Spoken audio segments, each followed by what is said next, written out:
시간이 되었으므로 2022년 10월 12일 수요일 아침 예배를 시작하겠습니다. 다 같이 사도신경으로 우리의 신앙을 고백하겠습니다. 전능하사 천지를 만드신 하나님 아버지를 내가 믿사오며 그 외아들 우리 주 예수 그리스도를 믿사오니 이는 성령으로 잉태하사 동정녀 마리아에게 나시고 본디오 빌라도에게 고난을 받으사 십자가에 못 박혀 죽으시고 장사한 지 사흘 만에 죽은 자 가운데에서 다시 살아나시며 하늘에 오르사 전능하신 하나님 우편에 앉아 계시다가 저리로서 산 자와 죽은 자를 심판하러 오시니이다. 성령을 믿사오며 거룩한 공회와 성도가 서로 교통하는 것과 죄를 사해 주시는 것과 몸이 다시 사는 것과 영원히 사는 것을 믿사옵나이다. 아멘. 하나님 감사합니다. 오늘도 우리에게 새로운 하루를 허락해 주셔서 예배로 하루를 열 수 있도록 도와주시는 애 감사합니다. 오늘도 성령 하나님과 동행하는 삶이 되어서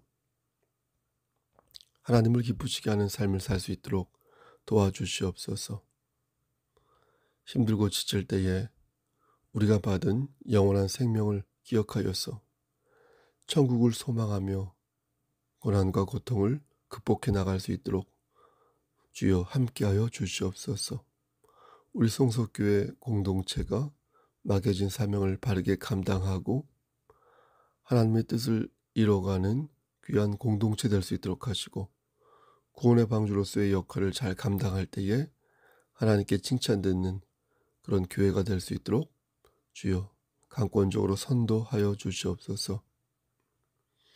우리가 서 있는 그 자리에서 예수의 향기를 잘 발할 수 있도록 우리에게 지혜와 용기를 허락하여 주시옵소서.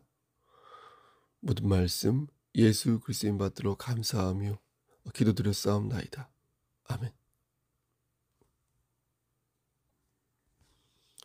하나님 말씀 에스겔 34장 22절에서 24절 말씀입니다. 에스겔 34장 22절에서 24절 말씀. 제 성경으로 구약성경 1204쪽입니다. 24절, 22절부터 24절입니다.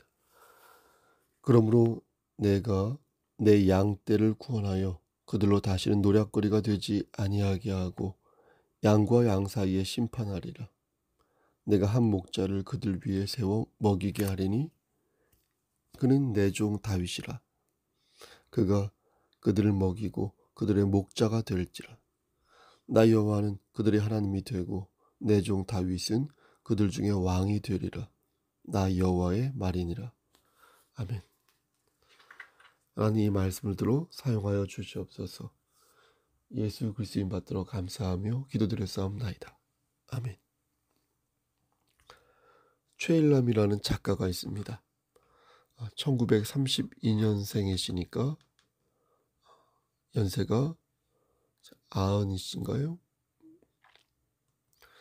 이분이 쓴 단편 중에 쑥 이야기라는 소설이 있는데 내용은 이렇습니다. 어느 날 아버지가 노무자로 붙잡혀 가고 남은 가족은 배가 부른 엄마와 인순이라는 여자아이만 남게 됩니다. 이제 산딸이 다가오는데 먹을 게 없어서 엄마는 푹 꺼진 채 누워있기만 합니다. 인순이는 살기 위해 쑥을 캐서 엄마와 함께 먹는데 하루는 꿈에서 엄마가 쑥을 닮은 아기를 낳는 꿈을 꿉니다. 쑥처럼 퍼렇게 생긴 아기를 낳는데 그 모습이 너무도 끔찍하여 인순이는 식은땀을 흘리며 악몽에서 깨어납니다. 그런데 실제 엄마는 아기를 낳다가 의식을 잃게 되고 급기야 태어난 아기는 엄마에게 깔려 죽고 맙니다. 이런 끔찍한 모습을 목격한 인순이는 엄마에게 하얀 쌀밥을 먹여야겠다 생각하고 싸전에서 쌀을 훔치다가 그만 주인에게 붙잡혀 오지게 두들겨 맞습니다. 그리고 거의 반이 죽은 채 집에 실려오는데 전후 상황을 알게 된 엄마가 딸 인순이를 간호하면서 이런저런 얘기를 나눕니다. 인순이는 엄마에게 말합니다. 자신은 죽으면 분명 지옥에 갈 거라고 말합니다. 그 이유는 쌀을 훔쳤고 또 하도 많이 쑥을 베어서 지옥에 가면 쑥 귀신들에게 공격을 받을 것이라고 말합니다. 엄마는 그런 인순이를 보며 하염없이 눈물을 흘리는데 독자는 이 두 사람의 대화를 읽으면서 당시 가난했던 농촌의 현실을 돌아보게 됩니다. 얼마나 배고팠으면 저렇게 쌀을 훔칠 생각을 했을까? 얼마나 힘들었으면 아기를 낳다가 의식을 잃고 그 위에 꼬꾸라질 수 있을까? 그리고 한 가지를 더 묻게 만듭니다. 그렇다면 지금 이 나라는 어떠할까? 지금 우리나라에는 이런 일이 없을까? 가난한 사람도 없고 쌀을 훔치는 사람도 없고 정말로 평온할까? 4, 5년 전인가요? 신문에서 이런 기사를 읽은 적이 있습니다. 인천 부평구에 있는 한 식당에 어떤 남자가 몰래 들어와서 삼겹살을 담아 나온 사건입니다. 그런데 이 사람이 삼겹살만 갖고 간 게 아니라 맥주도 갖고 가고 소주도 같이 갖고 갔다고 합니다. 그리고 다음날 또 가서 반찬과 즉석밥과 맥주를 몰래 챙겨 도망갔습니다. 그리고 이틀 뒤 세 번째로 들어가 양파와 버섯과 즉석밥 그리고 이번에도 맥주를 챙겨 도망갔습니다. 그러다 경찰에 덜미를 잡혔고 결국 징역 6월에 집행유예 2년형을 받았습니다. 그가 훔친 식자재 값은 77만 원 정도 되었는데 그때 사람들이 이 사건을 보고 얼마나 배고팠으면 저랬을까 하는 얘기도 하였지만 반면 어떤 사람들은 배가 고프면 먹을 것만 훔치면 되지 왜 술까지 훔쳐? 아주 싹수가 노랗구만 하고 말하는 사람들도 많았습니다. 저도 그 기사를 보면서 그와 비슷한 생각을 했습니다. 얼마나 배고팠으면 저랬을까? 근데 왜 술을 훔쳤지? 그냥 고기와 반찬과 밥만 훔치면 좋았을 텐데 술까지 훔쳤다고 하니 좀 한심해 보이기도 하고 그러면서 딱해 보이기도 하고 좀 그랬습니다. 논의의 핵심은 지금도 의외로 많은 사람이 기아에 시달리고 있는데 그 밑바닥에 인간의 죄성이 한 몫을 차지하고 있다는 것입니다. 경기 침체 때문에 생계형 절도 범죄가 기승을 부리고 있다고는 하지만 어떤 범죄는 개인의 향락과 탐욕으로 삶을 방치하고 결국 범죄를 저지르는 일도 적지 않다는 것입니다. 2016년을 기준으로 전체 절도범 10만 6,415명 중에 이렇게 하류에 속한 하류 그런 범죄자가 6만 6,071명이라고 합니다. 그러니까 전체 약 62%를 차지하는 것으로 보아 상당히 많죠. 근데 이들은 생존을 위해 식료품과 생활 필수품 등을 훔치다가 붙잡히는 경우가 많다고 합니다. 그러니까 큰 돈을 목적으로 한 계획 범죄가 아니라 허기진 배를 채우고서 짠하죠. 아니면 가족을 먹이기 위해서 범행을 저지르는 경우가 많다는 것입니다. 그렇다면 이들을 어떻게 할까요? 이들이 가난하니까 무조건 사랑으로 그들을 감싸줘야 할까요? 교회는 이들을 위해 어떤 노력을 해야 하는 것일까요? 서두가 길었습니다. 그 이유는 오늘 본문을 적용하는 데 있어서 좀 더 구체적인 말씀을 전하고 싶었기 때문입니다. 먼저 오늘 본문을 바르게 이해하려면 에스겔이 누구이고 이분이 언제 때의 사람인지 알 필요가 있습니다. 왜냐하면 이걸 모르면 23절과 24절에 나오는 다윗이란 이름을 잘못 이해할 수 있기 때문입니다. 에스겔은 지금으로부터 약 2600년 전 사람입니다. 2600년 전이요. 이스라엘이 이렇게 남북으로 나누어지고 북이스라엘이 망한 후에 남유다가 근근히 버티고 있었는데 그때 활동했던 선지자가 바로 에스겔 선지자입니다. 당시 왕이 여호야긴이었는데 이 왕은 유다의 마지막 왕이었던 시드기야 바로 직전의 왕이었습니다. 에스겔 선지자는 대략 30살, 30세 즈음에 선지자로서 소명을 받고 22년간 사역을 하다가 예수님이 탄생하시기 전 약 580년 전에 사망합니다.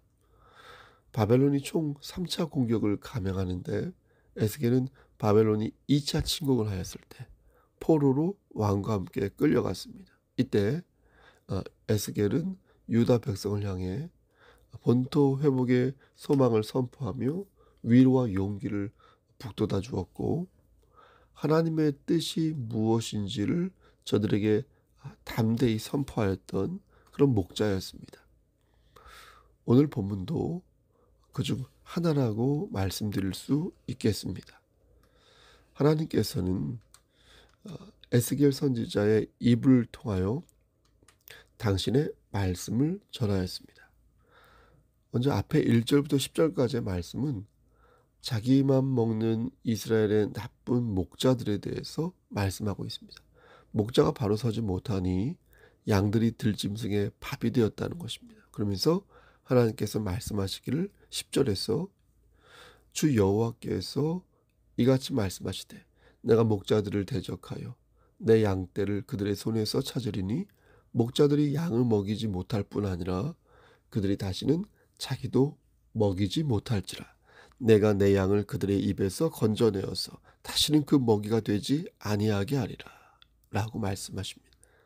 여기서 말씀하는 목자는 왕을 말하기도 하고 거짓 선지자들을 말하기도 합니다. 그러니까 영적으로나 정치적으로나 지도자 위치에 있는 사람들을 목자라고 지칭하는 것이죠. 그런데 소위 리더들이 자신들의 이익 추구에만 몰두하며 정작 해야 할 일을 도모하지 않는 모습을 보면서 목자가 없으므로 저들이 분열되고 신앙 아래에서 결집되지 못하였다고 말하고 있는 것입니다. 물론 모든 탓을 지도자들에게 돌려서는 아니 되겠지만 분명 지도자들이 저들보다 더 큰 책임을 갖는 것은 사실인 것입니다. 그러니까 지도자라면 지도자답게 말하고 행동해야 하는데 그렇게 하지 못하고 있으니 밑에 있는 양들이 오합지졸이 되어서 마귀의 밥이 되고 말았다는 것이 바로 하나님의 말씀인 것입니다. 그렇다면 이대로 끝나는 것일까? 11절부터 16절 말씀을 보면 하나님께서는 이대로 끝나게 내버려 두지 않겠다고 말씀합니다. 15절 말씀을 보면 내가 친히 내 양의 목자가 되어 그것들을 누워있게 할지라 주 여호와의 말씀이니라. 누워있게 한다는 것은 동물이 휴식을 취하도록 이렇게 쪼그려 앉게 하겠다는 것입니다. 그러니까 하나님의 백성들이 평안히 쉴 수 있도록 하나님께서 역사하시겠다는 겁니다. 그럼 어떻게 역사하시겠다는 건가? 16절 말씀을 보면 그 내용을 조금 더 자세하게 알 수 있습니다. 그 잃어버린 자를 내가 찾으며 쫓기는 자를 내가 돌아오게 하며 그쵸? 상한 자를 내가 싸매주며 병든 자를 내가 강하게 하려니와 살진 자와 강한 자는 내가 없애고 정의대로 그것들을 먹이리라. 정의대로 그것들을 먹이리라. 재미있는 것은 하나님께서 이 말씀을 4절 말씀과 이렇게 대비하여 말씀하셨다는 것입니다. 4절 말씀은 거짓 목자들의 모습을 표현하고 있는데 이 말씀을 찾아서 비교해서 읽어보겠습니다. 4절 말씀에 너희가 그 연약한 자를 강하게 아니하며 병든 자를 고치지 아니하며 상한 자를 싸매주지 아니하며 쫓기는 자를 돌아오게 하지 아니하며 잃어버린 자를 찾지 아니하고 다만 포악으로 그것들을 다스렸도다. 여러분 어떻습니까? 지금 반대로 말씀하고 계신 것이죠. 거짓 목자들은 직무를 유기하고 가난한 자를 돌보지 않고 탱자 놀기만 하는데 하나님은 그렇게 하지 않겠다는 것입니다. 그러니까 쫓긴 자를 돌아오게 하고 상한 자를 싸매주겠다는 것입니다. 근데 여기에서 우리가 잘 보아야 할 단어 하나가 있습니다. 그것은 바로 16절 말씀에 나오는 정의입니다. 정의. 하나님께서는 정의대로 그것들을 먹이시겠다고 말씀하셨는데, 이 말씀은 사전에 나오는 포악으로 다스렸다는 말과 대비되는 단어인 것입니다. 포악이란 사납고 악하다는 뜻입니다. 그렇죠? 그냥 사나운 것과 사납고 악한 것은 다르지 않습니까? 성격이 거친 것과 폭력적인 것이 다르듯 포악하다는 것은 그 속에 악한 것이 내재되어 있습니다. 그래서 하나님께서는 16절 말씀에 단순히 사랑으로 그것들을 먹이겠다고 말씀하지 않고 정의대로 그것들을 먹이겠다, 이렇게 말씀하신 것입니다. 이 말씀이 주는 의미는 매우 크다 하겠습니다. 사람들은 기독교를 사랑의 종교라고 말하지 않습니까? 틀린 말이 아니죠. 사랑의 종교 맞습니다. 하지만 기독교는 세상에서 말하는 사랑과 다릅니다.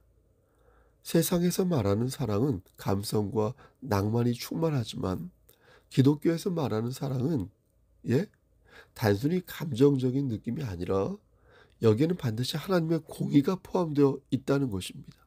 따라서 성경에서 말씀하는 사랑은 옳고 그름을 구분하는 하나님의 말씀이 반드시 들어있다. 그러니까 무조건 사랑하고 무조건 용서해 주는 것이 하나님의 사랑이 아니라는 것입니다.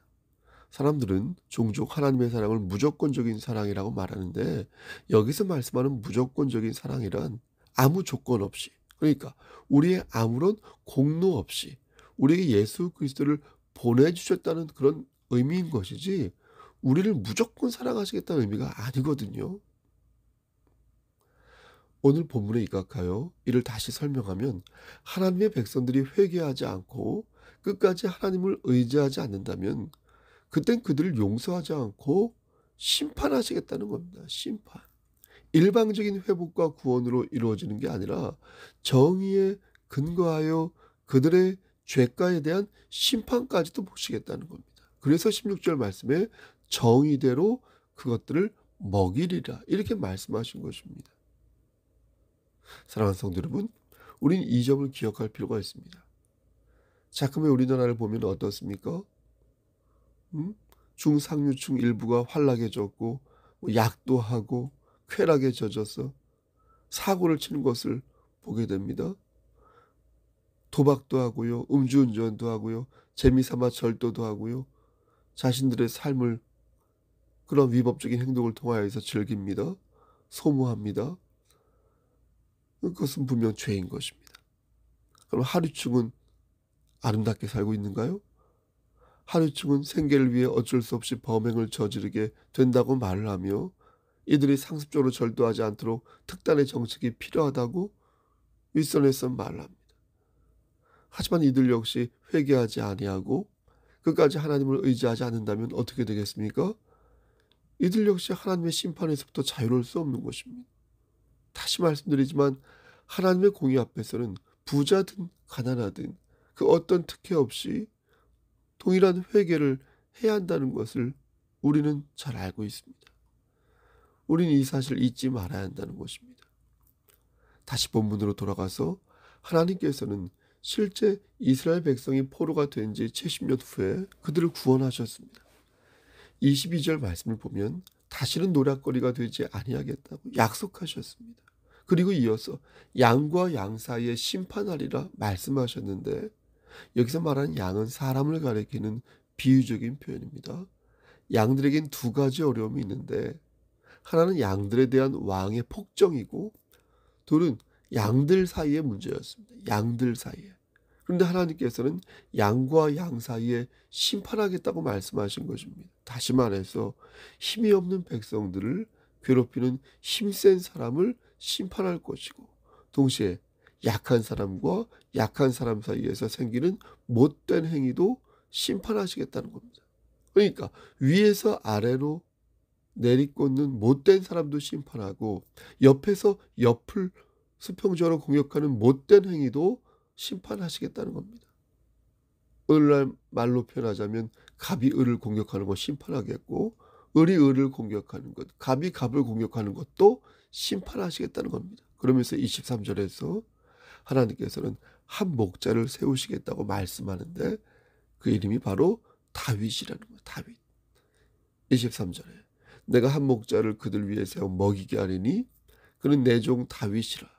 그가 그들을 먹이고 그들의 목자가 될지라. 그런데 이상한 게요. 다윗은 이 당시 사람이 아니거든요. 앞에서 말씀드린 것처럼 에스겔은 지금으로부터 약 2600년 전 사람이거든요. 유다 마지막 왕 시드기야 바로 직전 왕이었던 여호야긴 때의 사람이거든요. 그런데 다윗은 이스라엘 두 번째 왕이지 않습니까? 첫 번째가 사울 왕이고. 그러니까 지금부터 약 3000년 전 사람이 다윗이거든요. 따라서 여기서 말씀하는 다윗은 우리가 아는 다윗이 아니라 다윗의 계보를 통해 오시게 될 예수 그리스도를 가리키는 것입니다. 그래서 마태복음 1장 1절 말씀 보면 아브라함과 다윗의 자손 예수 그리스도의 계보라 라고 말씀하고 있는 것입니다. 근데 당시 사람들은 이 말씀을 다윗이 다시 살아날 거라고 생각했다고 하니 예수 그리스도의 탄생이 그만큼 중요한 인식의 변화를 추동케 했다는 것을 알 수 있습니다. 그렇다면 본문을 통해 하나님께서 우리에게 가르쳐 주시고자 하는 사실은 무엇일까요? 그것은 하나님께서는 약속대로 예수 그리스도를 우리의 선한 목자로 세워주셨다는 것입니다.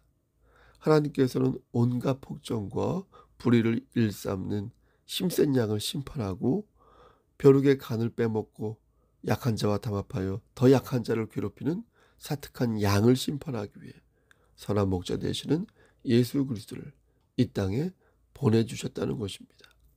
우리는 과도한 경쟁과 물질 만능주의의 시대를 살고 있습니다. 많은 사람이 헛된 것을 향하여 불나방처럼 달려들고 있고요. 심지어 하나님을 믿는 하나님의 자녀들조차 물질과 권력의 노예가 되어 불의를 일삼고 있는 실정입니다. 여러분, 그럼 어떻게 해야 할까요? 어떻게 해야 빈곤층을 줄이고 어떻게 해야 인권 유린을 줄이고 어떻게 해야 부정부패와 갑의 횡포와 어떤 잘못된 말들 이런 것들을 줄일 수 있을까요? 어떻게 해야 살맛나는 사회를 우리의 자녀들에게 물려줄 수 있을까요? 오늘 본문이 우리에게 가르치십니다. 귀 있는 자는 성령의 음성을 들으시길 바랍니다. 너희는 목자이신 주님의 음성을 들어라. 참 목자이신 예수 그리스도의 도리를 따르라.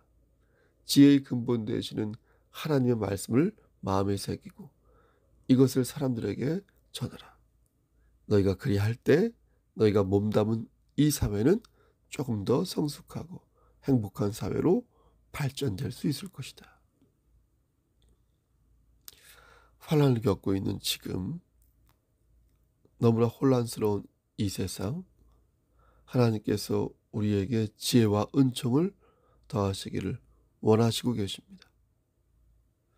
우리를 외면치 마시고 이 세상에서 그리스도인으로서 귀감이 될 수 있도록 우린 더욱더 하나님을 의지해야 할 것입니다. 그리고 하나님께 지혜와 용기를 소원해야 할 것입니다. 약속대로 예수 그리스도를 우리의 선한 목자로 세워주신 하나님께, 여호와 하나님께 감사하며 언제까지 우리의 영육을 지켜주시기를 우리 주 예수 그리스도의 받들어 간절히 축원합니다. 아멘. 이제는 우리를 죄에서 구속하여 주신 우리 구주 예수 그리스도의 은혜와 아버지 하나님의 만극하신 그 사랑하심과 성령 하나님의 교통하시고 인도하신 모든 역사하심이 하나님 말씀 안에서 하나님의 은총이 더욱 우리 삶을 선도하여 나가기를 소원하는 여기 모인 성도와 그들의 가정과 이 재단과 이 나라 위에 하나님의 사랑하심이 세세토록 함께 계실지어다. 아멘. 예배를 마쳤습니다. 제가 4시경에 일어났었는데 잠깐 10분만 더 자야지 했는데 이렇게 늦게 일어나고 말았습니다. 죄송하고요. 이것이 녹음되고 또 유튜브에 올려지지만 제가 스스로 자극을 받는다는 마음으로 이 멘트를 여기에 남깁니다. 여러분, 오늘은 수요일입니다. 수요 저녁 예배 대면으로 참석하실 수 있는 분들은 꼭 참석하여 주시길 바랍니다. 여러분 오늘도 힘찬 하루 되십시오. 샬롬.